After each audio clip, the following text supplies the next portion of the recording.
Marion Medical Mission goes where others won't, where the extreme poor live. That's a ragged old flag you got hanging from it. He said, sit down. So I did.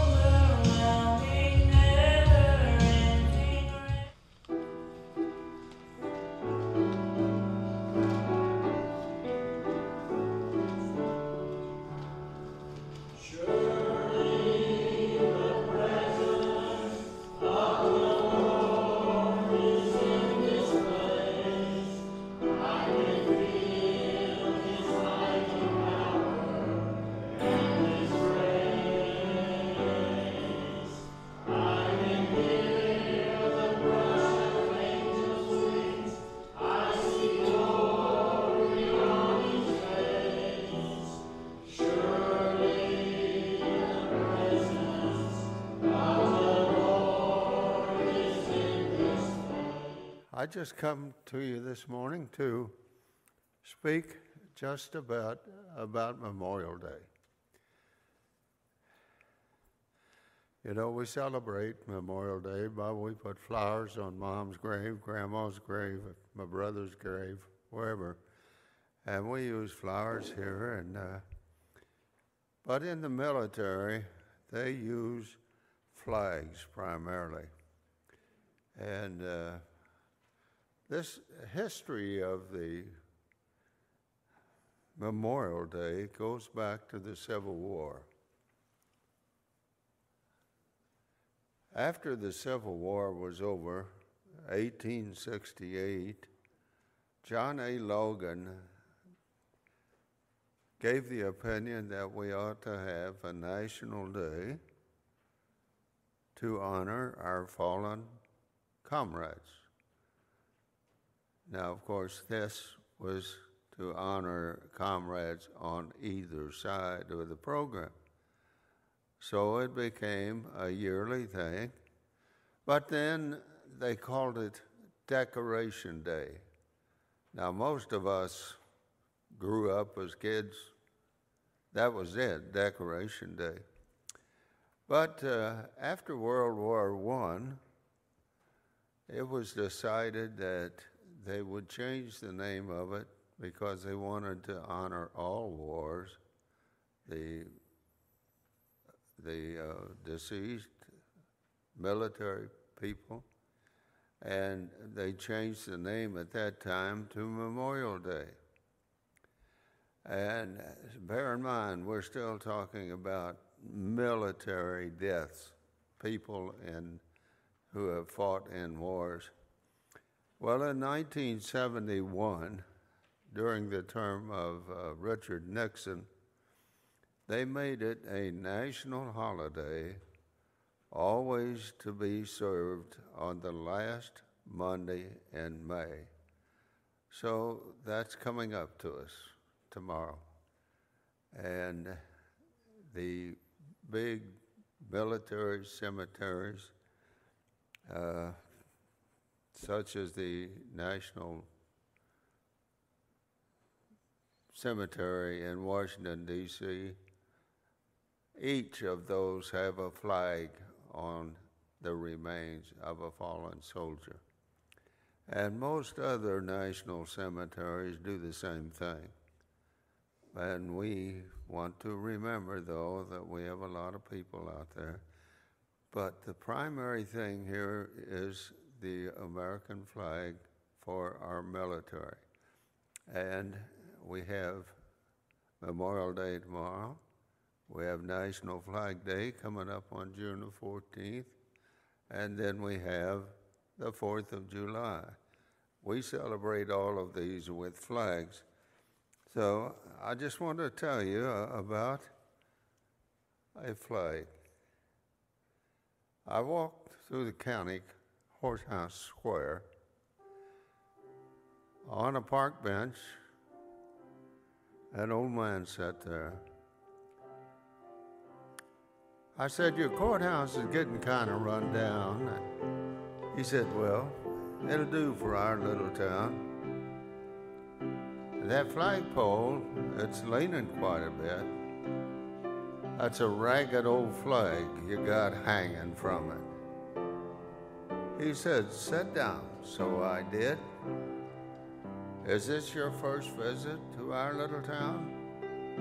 Well, yes, it is, I think. Well, I don't mean to brag, but we're mighty proud of that ragged old flag. You see, she got that little hole there when Washington crossed the Delaware. And the powder burns when Francis got Key sat watching her, and he wrote, say, can you see? She almost fell at the Alamo alongside the Texas flag, but she pulled on through.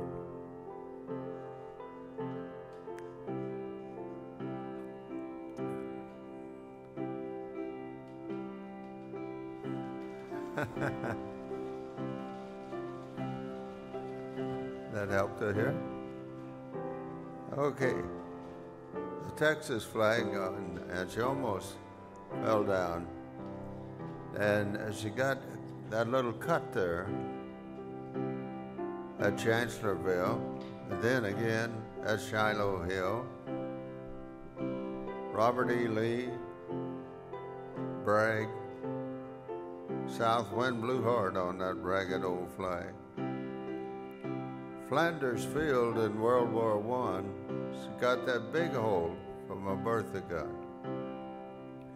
She ran blood red in World War II. She hung limp and low by the time that was through. She'd been through a lot of fire, and I think she can take a whole lot more. We raise her up every morning, and we take her down every night. We don't let her touch the ground. We fold her up right. You know, I think I do want to brag. I'm mighty proud of that ragged old flag. Enjoy, enjoy, and share your love. Thank you.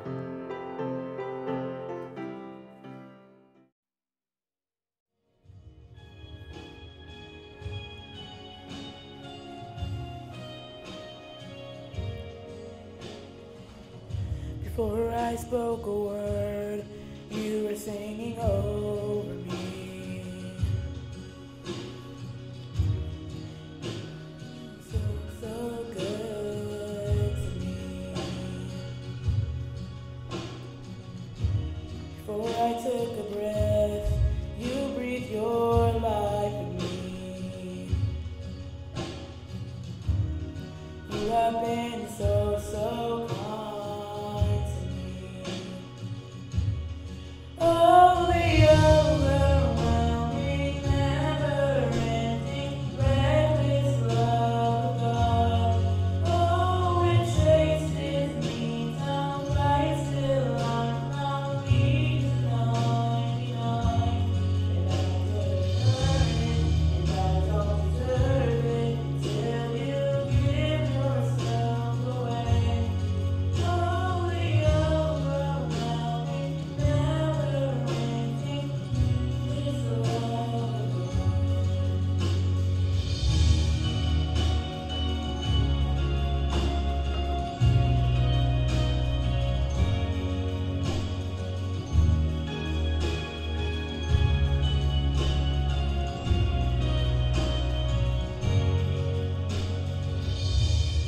I was your foe, still your love offered me. You have been so good to me. We don't go nowhere, you paid it all for me. You have been so kind to me. Only overwhelming, never-ending, reckless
thank Dean Snyder and Pastor Utley and Francine for, that's not a good start, for giving me a chance to come and tell this extraordinary story. On the window of my car is a picture of Reverend Dr. Martin Luther King and this quote, "I have decided to stick with love. Hate is too great a burden to bear." Some folks, when they see it, they give me the thumbs up, and I don't recall ever getting a negative, and it's been on my car for years. And when I go through a drive-through at a fast food restaurant and pick up my food or pay my bill, I always look to see if they check out my picture. If they do, I tell them, I said, "Guess who took that picture? I took that picture of Martin Luther King in Selma, Alabama, a week after Bloody Sunday in 1965. One young lady, when I finished telling her that story, that I took the picture in 1965, she looked at me and said, "You're really old."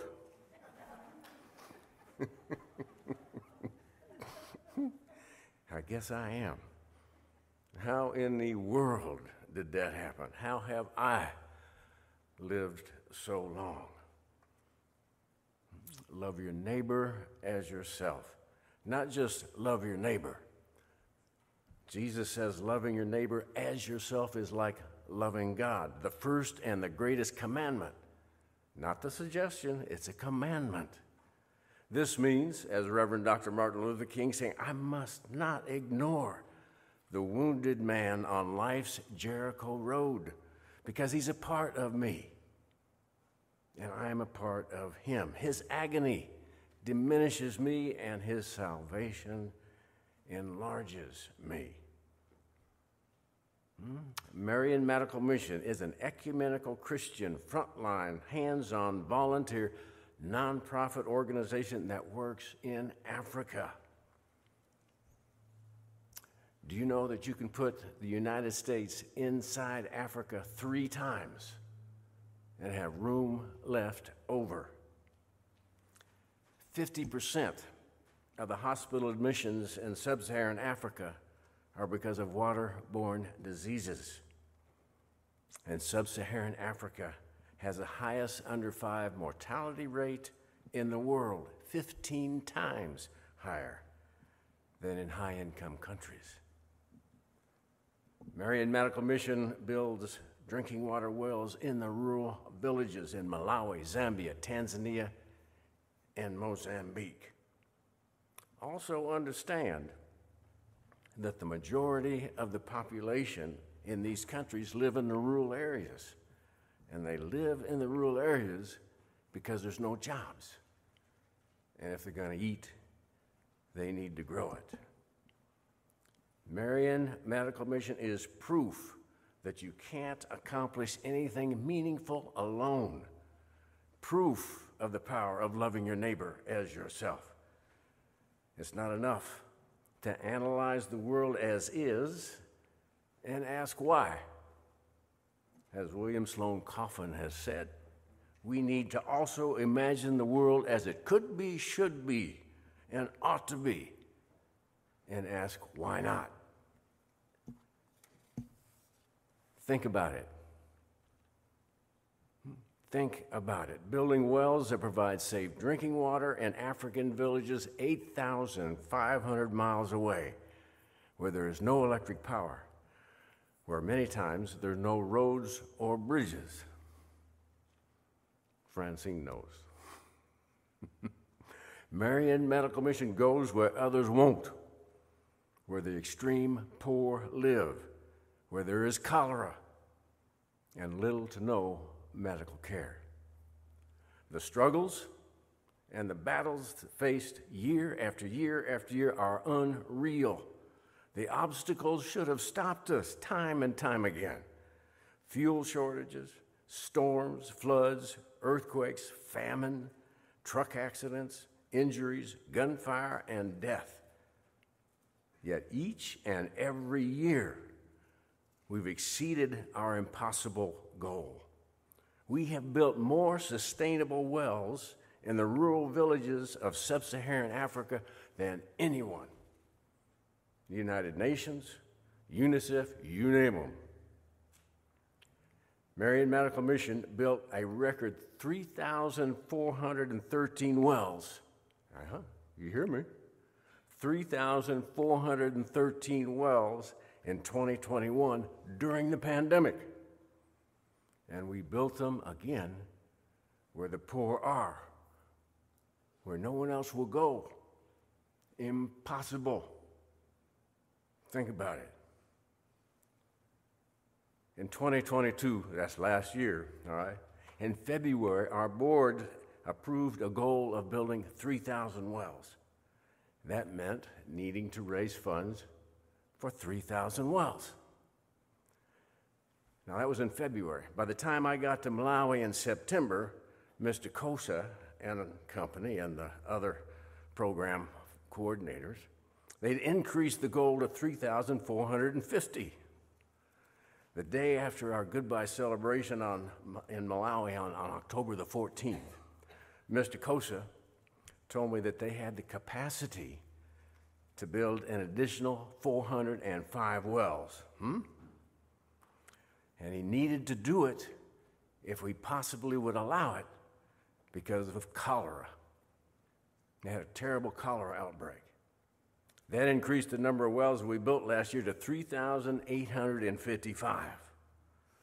And we told our African partners to proceed and build the additional wells at a time when we still needed funding for 1,500 wells.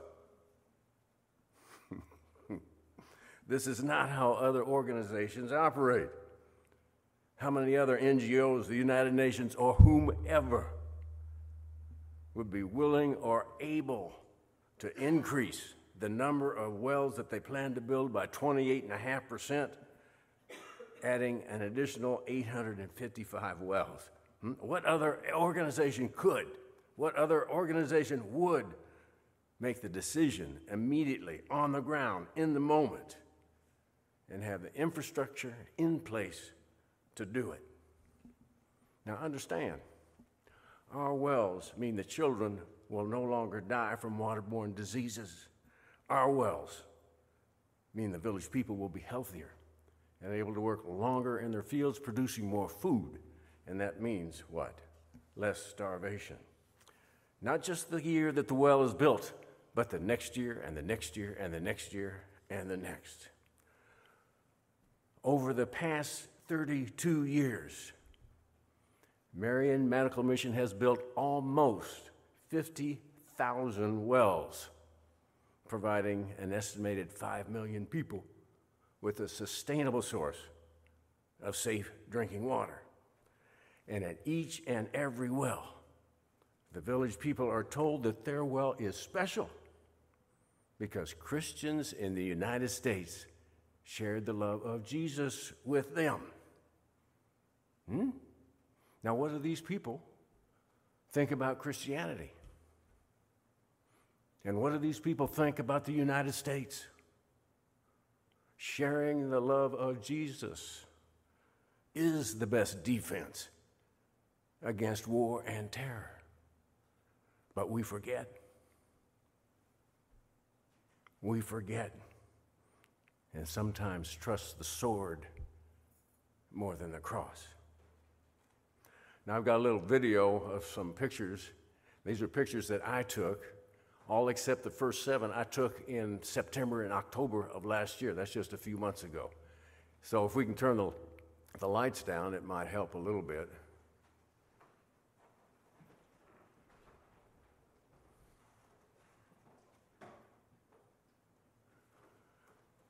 It looks pretty good behind you.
Back in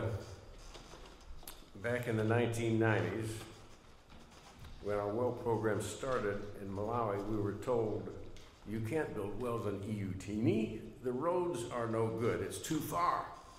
Then we were told, you can't build wells in Chitipa. It's too remote. The roads are worse. It's just too far. And then we were told, you can't build wells in central Malawi. You can't build wells in Zambia. You can't build wells in Tanzania. And then last year, we were told, you can't build wells in Mozambique.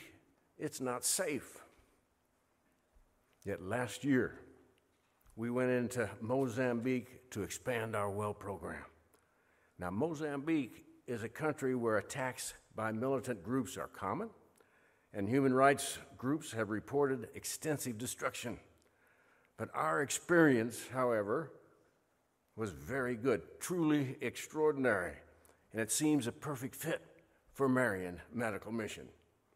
On October the 7th and 8th of last year, Mr. Jordan Banda, our Central Malawi Program Coordinator, Mr. Watson Kapachika, Machinji Malawi Field Officer, and I went into Mozambique using only border passes.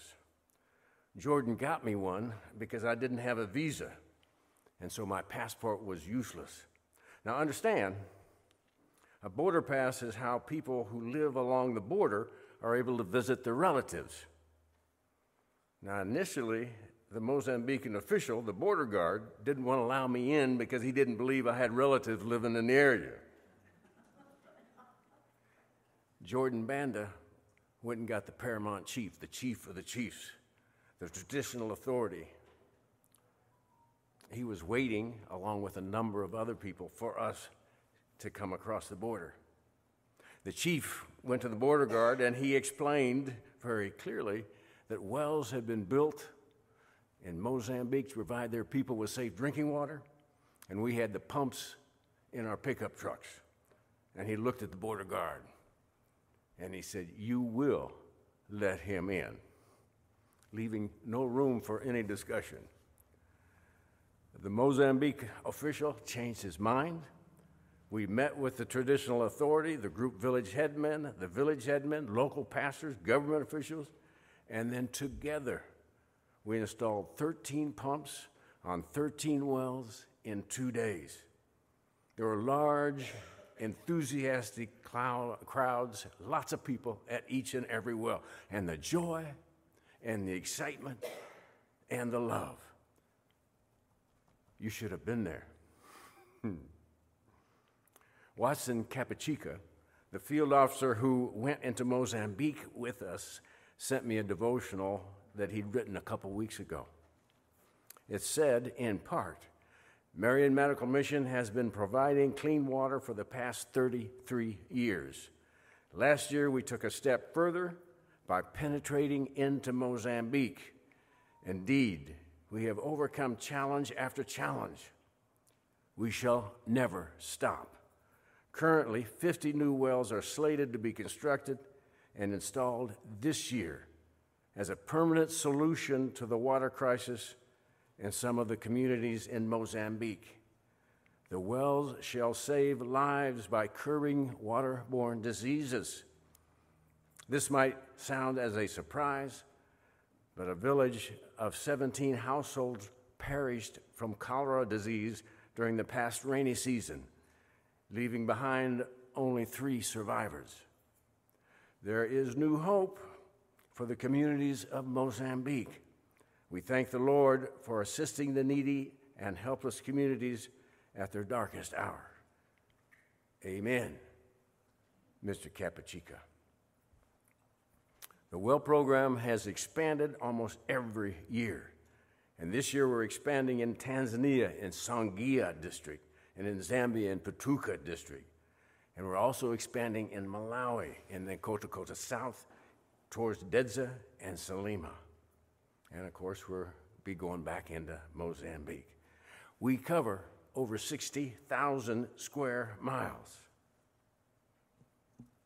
The cost for a well to our entire village, $450. Hello? All right? And this is a higher quality and a better well than the ones we built in 1990s for $500. Are you with me? That's 1990, $500. We're building them for $450 now, this year. At times, I think we study the problems too much. We make them too complicated, and we end up with what Dr. Martin Luther King called paralysis of analysis. If people need water, you dig a well. You don't study it to death, you pick up a shovel. A Marion Medical Mission well represents self-help. The village people do what they can. They make the brick, they provide the sand and the stone, they provide the unskilled labor. A Marion Medical Mission well is one that utilizes the talents of the Africans. A Marion Medical Mission well, and this is a key point, all right? A Marion Medical Mission well is one the extreme rural poor know how to maintain and can afford to maintain. And the impact of this self-help program has been dramatic. Its importance cannot be overemphasized. Self-help means people get up off their knees. Self-help frees people. Now, who else can show this kind of success? Are we awesome? Come on now. Are we awesome? Yes.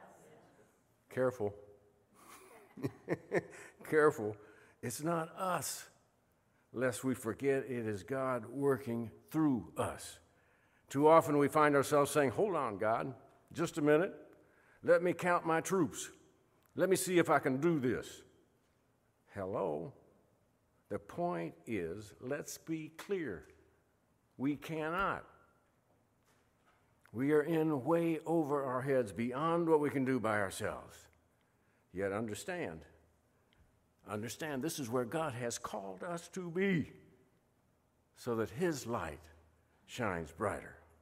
If we forget, and we think that we're the ones doing this, we become like other organizations and will no longer participate in the impossible, and may find ourselves like the Israelites wandering around in the desert for 40 years. Also know, 100% of all designated donations go to their designated purposes.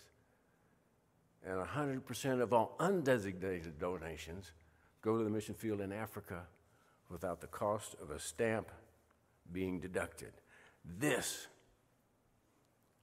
is an example of what is right in the world. It is an example of what can happen when God's people come together. And through this program, we are a part of each other, the beloved community that spans the globe. This is a story that the world needs to hear. Pray, pray, and pray. Tell the story to your Sunday school classes, to your friends, to your neighbors, and go to Africa and see for yourself. You would be most welcome. Buy a well for $450, and we will send you a picture of the well that you helped build. What you do speaks so loud I can't hear what you say. Only together can we be who God created us to be. And when you pray, what? Move your feet. When you pray, move your feet. Okay, thank you.